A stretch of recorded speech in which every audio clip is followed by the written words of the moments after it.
ल हामीले कम्पनीमा आएर क्रिएट गरे हुन्छ। पहिलो काम यहाँ क्रिएटमा आएर हामीले लोकेसन क्रिएट गर्ने भनेको। लोकेसन भनेको खास हाम्रो गोदाम हो। हाम्रो स्टक हाम्रो सामानलाई कुनै ठाउँमा राख्नु पर्यो, कुन ठाउँमा राख्ने, कुन लोकेसनमा राख्ने। जस्तो मैले एउटा लोकेसन यता छ, एउटा अर्को ठाउँमा हुन सक्छ। जुन ठाउँबाट हाम्रो कारोबार भइरहेछ त्यो लोकेसनलाई हामी मेन लोकेसन भन्छौँ। मैले यहाँबाट लोकेसन क्रिएट गरेँ हैन। सामान राख्ने मिल्ने ठाउँलाई हामी लोकेसन भन्छ। हाम्रो स्टकलाई स्टोरेज गर्ने जुन हाम्रो प्लेस हुन्छ त्यसलाई लोकेसन्स भन्छन्। अर्को भर्जनमा चाहिँ गोडाउन्स लेखेर आउँछ, गोडाउन। अब हाम्रो नयाँमा चाहिँ लोकेसन लेखेर आउँछ। अब यहाँबाट क्रिएट न्यू गर्ने, लोकेसन्समा आएर क्रिएट न्यू। यहाँ मैले एउटा लोकेसन जस्तो फर इक्जाम्पल यहाँबाट हाम्रो एउटा अतरिया भनेर राखेँ। अतरिया हाम्रो कस्तो लोकेसन हो, प्राइमरी हो कि मेन लोकेसन भनेर राख्न सक्नुहुन्छ। अतरियाबाट सबै कारोबार हुन्छ भने मैले अतरियालाई मेन लोकेसनमा राख्छु। त्यसपछि मैले अरू ब्याकअप एउटा लोकेसन छ अर्को पनि भने अर्को ठाउँ हाम्रो अर्को लोकेसन छ स्टक राख्ने भने जस्तो फर इक्जाम्पल धनगढी भनेर राखेँ।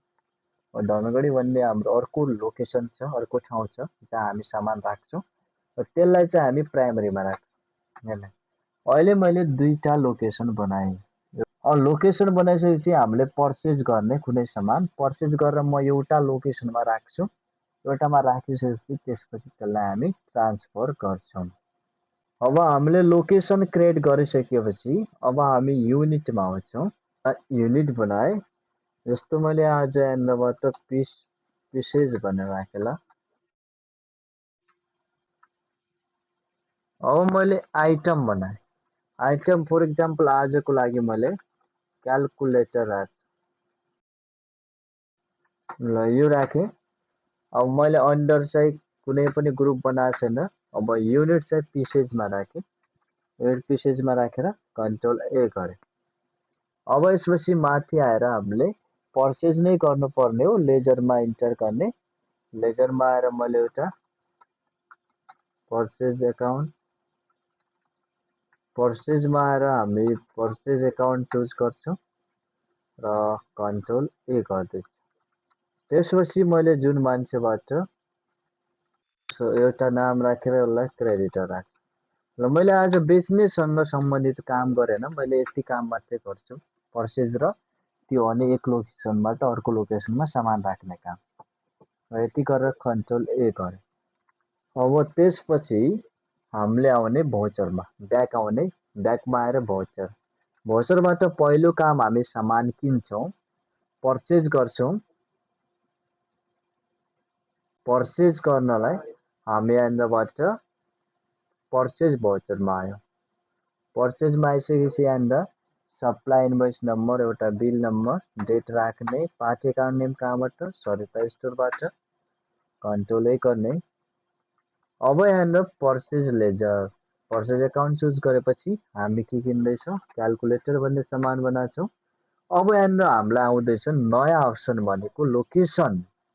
अब हामीले जुन लोकेसन बनाएको थियौँ कुन लोकेसनमा राख्ने त, किनेर कुन ठाउँमा राख्ने त्यो कुरा आउँछ। अब हामीले पर्चेज गर्ने बेला हामीले मेन लोकेसनमा रिसिभ गर्यौँ भने मैले यहाँनिर जस्तो मैले अतरियालाई मेन लोकेसन राखेको थिएँ। अब अतरियाको लोकेसनमा हामीले कति पिस क्यालकुलेटर राख्यो, जस्तो मैले 500, एउटाको रेट चाहिँ हामीले 450 राखेँ। यसरी राखेर हामीले इन्टर गरौँ, यो हाम्रो आउँछ। यहाँ हाम्रो आरएस आएन होइन। ल यति गरेर हामीले पर्चेज गर्यौँ, कन्ट्रोल ए गरेँ। अब त्यसपछि हेर्ने मैले अहिले यहाँनिर ब्याक गर्ने हो भने हाम्रो सामान स्टक समरीमा 500 पिस छन्, 450 को दरले हामीसँग यति छ। अब मैले लोकेसन हेर्ने हो भने मेरोमा कतिवटा लोकेसन छन् त, कतिवटा लोकेसन छन्, कतिवटा गोदाम छन् भनेर हेर्नु पर्यो। गोदाम वाइज भनेपछि यहाँ डिस्प्ले मोर रिपोर्टमा आउने तल हाम्रो एउटा अप्सन छ display more reports, display more रिपोर्ट्समा आएर यहाँबाट इन्टर गर्ने। अब यसमा हाम्रो छ इन्भेन्ट्री बुक्स, केमा आउने हाम्रो इन्भेन्ट्री बुक्समा। यहाँ यसरी इन्भेन्ट्री बुक्समा आउने, इन्भेन्ट्री बुक्समा क्लिक गरेर यहाँ लोकेसन्स, लोकेसन्समा इन्टर गर्ने हो भने हामीसँग अहिले अतरिया धनगढी मेन लोकेसन भने नै अतरिया, अतरियामा इन्टर गर्ने हो भने हामीसँग अतरियाको लोकेसनमा 520 क्यालकुलेटर छन्। ब्याक गरेर मैले धनगढीमा आउने हो भने धनगढीमा केही पनि छैन, एक पिस पनि छैन, धनगढीमा एक पिस पनि हाम्रो छैन। लोकेसनमा अब मैले के गर्नु पर्यो भने जुन यो अतरिया लोकेसनमा 520 छ, अब मैले अतरियाको लोकेसनबाट 250 पिस धनगढीको लोकेसनमा ट्रान्सफर गर्नु पर्यो। अब यसमा भएकोबाट आधा सामान चाहिँ मैले धनगढीकोमा लग्नु पर्यो भने अब हामी हेर्ने त्यति बेला स्टक हामी ट्रान्सफर गर्छौँ, सामान ट्रान्सफर गर्छु। अहिले हाम्रो अतरियामा मात्रै सामान छ, अहिले धनगढीमा छैन। अब मैले धनगढीको लोकेसनमा ट्रान्सफर गर्छु, त्यसको लागि हामी भाउचरमा आउने, भाउचरबाट हामी यतापट्टि स्टक जर्नल भन्ने भाउचर गर्छु।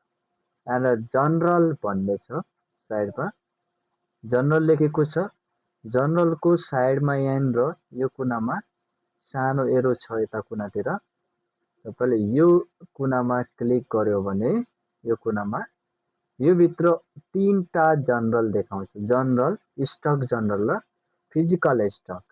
हामीले सामान ट्रान्सफर गर्नु छ भने स्टक जनरलमा आउने, यहाँबाट स्टक जनरलमा आएर तपाईँले यहाँबाट हेर्ने। अब यसमा आउने हो भने यसको पनि विभिन्न मोड छन्। अहिलेको मोडमा हेर्ने हो भने सोर्स छ, डेस्टिनेसन देखाएको छ, अनि यहाँ देखाएको छ मेटेरियल ट्रान्सफर। यो हाम्रो कति बेला युज हुन्छ भने यो जुन अहिले देखाएको छ यहाँ मेटेरियल ट्रान्सफरको वाला ट्रान्सफर अफ कति बेला काम गर्छ भने जति बेला हामी म्यानुफ्याक्चरिङ गर्छौँ, म्यानुफ्याक्चरिङको बेला यो सामान मेटेरियल एक ठाउँबाट अर्को ठाउँमा पठाउनु पर्यो भने हामी ट्रान्सफर अफ मेटेरियल गर्छौँ। म्यानुफ्याक्चरिङ गर्दा हाम्रो सामानहरू मेटेरियल इन मेटेरियल आउट गर्छन्, हो त्यति बेला एक ठाउँबाट अर्को ठाउँमा सामान लग्नु पर्यो भने हामी युज गर्न सक्छौँ। अहिले पनि हामी चेन्ज मोडबाट तपाईँले युज फर म्यानुफ्याक्चरिङ जर्नल, अहिले यसको काम छैन, युज फर स्टक जर्नल र use for inter location transfers, यो दुईटा अप्सनले हाम्रो मेटेरियल ट्रान्सफर गर्छ। कुनै पनि सामान एक ठाउँबाट अर्को ठाउँ सराउनु छ, ट्रान्सफर गर्नु छ भने यो दुईटा युज गरिन्छ।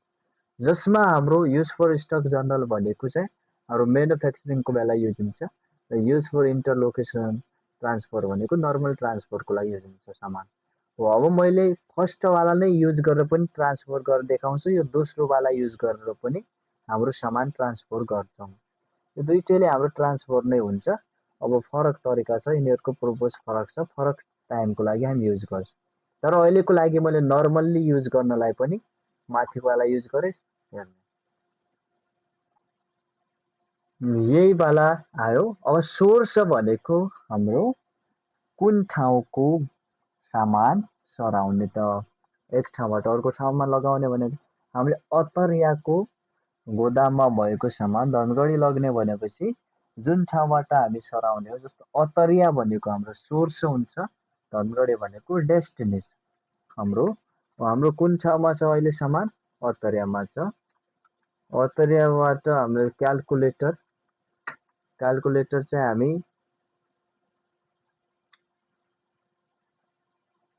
कतिवटा ल 50 वटा हामीले अतरियाबाट यहाँ अतरिया चुज गरेर अतरियाबाट 50 वटा हामीले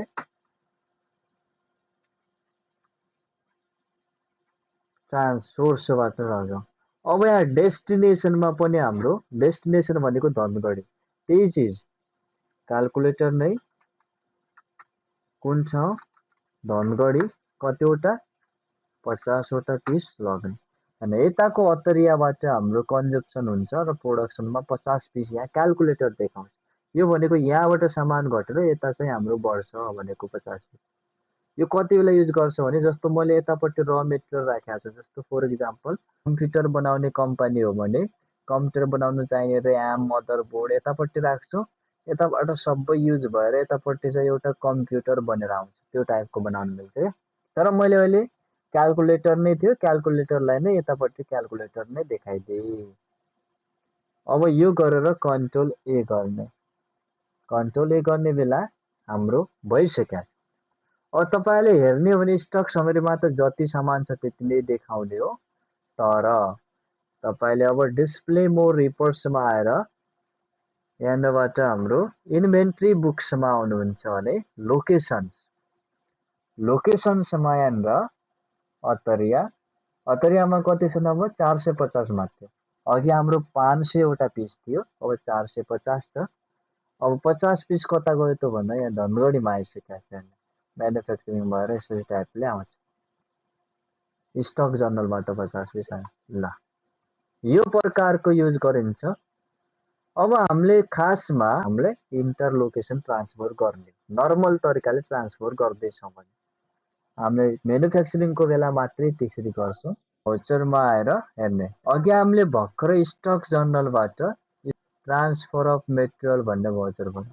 अब मैले यहाँबाट हामीले चेन्ज मोडमा आउने हो भने युज फर इन्टरलोकेसन, अघि स्टक जर्नल थियो युज फर स्टक जर्नल, अब चाहिँ युज फर इन्टरलोकेसन ट्रान्सफर यो आउने। यहाँनिर अब ट्रान्सफर अफ मेटेरियल इन्टरलोकेसन भनेर आएको छ। अब यहाँबाट चाहिँ हाम्रो सजिलैसँग एक लोकेसनबाट अर्को लोकेसनमा सामान ट्रान्सफर हुन्छ। हामीले एक गुदामबाट अर्को गुदाममा ट्रान्सफर गर्नु छ भने यही वाला मोड हामीले चुज गर्ने, अघिको वाला चाहिँ युज हुँदैन। अघिको वाला चाहिँ हाम्रो म्यानुफ्याक्चरिङ प्रोडक्सनमा मात्रै युज हुन्छ। मैले चाहिँ यो आइसकेपछि तपाईँले यहाँनिर हेर्ने सजिलो छ। स्टक जर्नलमा आइसकेपछि यहाँ सिधै डेस्टिनेसन लोकेसन चुज गर्नु छ। डेस्टिनेसन लोकेसन भनेको कुन ठाउँमा सामान पुर्याउने त, कुन ठाउँमा हामीले ट्रान्सफर गर्ने। अब मैले यहाँ अत्तरियाबाट धनगढी ट्रान्सफर गर्ने हो भने यहाँनिर डेस्टिनेसन हाम्रो धनगढी हुन्छ। अत्तरिया भनेको सोर्स हुन्छ। अब हामीले यहाँनिर धनगढी लोकेसन राख्यौँ। धनगढी राखेपछि नेम अफ आइटम के चिज हामीले गर्ने भन्दाखेरि क्याल्कुलेटर। अब कुन लोकेसनबाट, अहिले त हाम्रो अत्तरिया लोकेसनबाट छ। अत्तरिया लोकेसनबाट अब म क्याल्कुलेटरलाई धनगढी लोकेसनमा ट्रान्सफर गर्दैछु। यहाँनिरबाट चुज गर्ने कति क्वान्टिटी कतिवटा।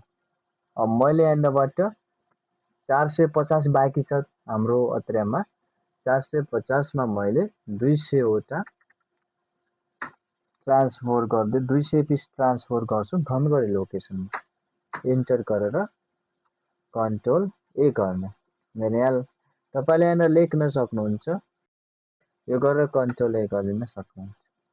हामीसँग स्टक समरीमा अब 500 पिस नै छ। 500 पिसमा 250 चाहिँ अब अत्तरिया होला, 250 चाहिँ धनगढी होला।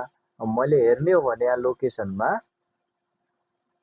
डिस्प्ले मोर रिपोर्ट्सबाट इन्भेन्ट्री बुक्समा आउने, इन्भेन्ट्री बुक्समा लोकेसनमा आएर चेक गर्ने। जस्तो अत्तरियामा इन्टर गर्ने हो भने 250 पिस चाहिँ अत्तरियामा छ।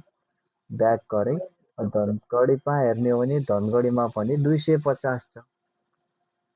ओके। अब मैले यहाँबाट कुन ठाउँबाट बेच्ने भन्ने कुरा चुज गर्नुपर्छ। अब मैले भाउचरमा आएर सेल्स भाउचर भरेँ। भाउचरमा आउने, भाउचरमा आइसकेपछि सेल्समा क्लिक गरेँ। सेल्समा आएर अब मैले यहाँनिर हेर्ने। अब आज म एउटा नयाँ तरिकाले तपाईँलाई सिकाउँछु। अब मैले कसैलाई सेल्स गर्नु पर्यो भने मैले सेल्स गर्ने पार्टीको नाम लेजरमै बनाएको छैन, सेल्स भन्ने पनि बनाएको छैन, अनि जसलाई बेच्नु पर्ने हो त्यसको नाम पनि बनाएको छैन। अब यहाँनिरबाट हामीले ब्याक गरेर लेजरमा गएर बनाउन सक्थ्यौँ, तर म त्यसरी ब्याक गएन। मैले यहीँनिरबाट त्यो बनाउन सक्छु। यहाँनिर लेजरको छाउँमा यहाँनिर क्रेट भन्ने छ, यसमा क्लिक गरेर पनि बनाउन मिल्यो। नत्र यहीँनिरबाट मैले लेजर बनाउनु पर्यो भने अल्ट सी गरिन्छ। अल्ट सी गर्ने बित्तिकै हामी लेजर क्रिएसनमा पुग्छौँ अटोमेटिक। हामी लेजर क्रिएसनमा पुग्यौँ अटोमेटिक। अब यतापट्टि आएर हामीले कसलाई बेच्ने हो, जस्तो मैले अनेस्टलाई चाहिँ अन्डर सन्ड्री डेप्टर्स, जसलाई सामान बेच्छ सन्ड्री डेप्टर्स, अनि कन्ट्रोल ए गर्ने। कन्ट्रोल ए गर्यो भने फेरि त्यही आयो, यसलाई कन्ट्रोल ए गर्ने। यसमा अब आइसकेको छ। अब सेल्स लेजर, हामीलाई सेल्स भन्ने पनि छैन। अब सेल्स पनि बनाउनु पर्यो भने अल्ट सी, अल्टसँग सी प्रेस गर्यो भने यसरी क्रिएट हुन्छ। अब मैले यहाँबाट सेल्स भनेर अन्डर सेल्स एकाउन्टमा राख्ने। सेल्स एकाउन्टमा राखेर कन्ट्रोल ए गर्ने। अब यहाँनिर नेम अफ आइटम के बेच्ने त? हामीले क्यालकुलेटर बेच्ने। हामीसँग 500 पिस छ, 500मा 250 सतरिया छ, 250 धनगढी छ। मैले कुन लोकेसनबाट बेचेँ त? मैले मानौ धनगढीबाट बेच्यो भने यहाँनिर धनगढी चुज गर्ने। धनगढी 250 पिस छ, जसमध्ये 250 पिस मध्ये मैले 50 पिस बेचेँ। अब 450 को दरले हामीले किनेका थियौँ। अब मैले 550 रुपियाँ राखेर कन्ट्रोल ए गरेँ। कन्ट्रोल ए गर्ने, हेर्नु मैले सामान बेचिसकेँ। अब बेचेपछि हाम्रो यहाँनिर स्टक समरीबाट सामान घट्यो। अब कुन लोकेसनबाट घट्यो त भन्दाखेरि हामी डिस्प्ले मोर रिपोर्ट्समा आएर यहाँबाट इन्भेन्ट्री बुक्समा आउने लोकेसनमा हेर्न सक्छौँ। अत्तरियामा हाम्रो 250 छ र धनगढीमा हाम्रो 200 मात्रै, 50 पिस बेचिहाल्यो।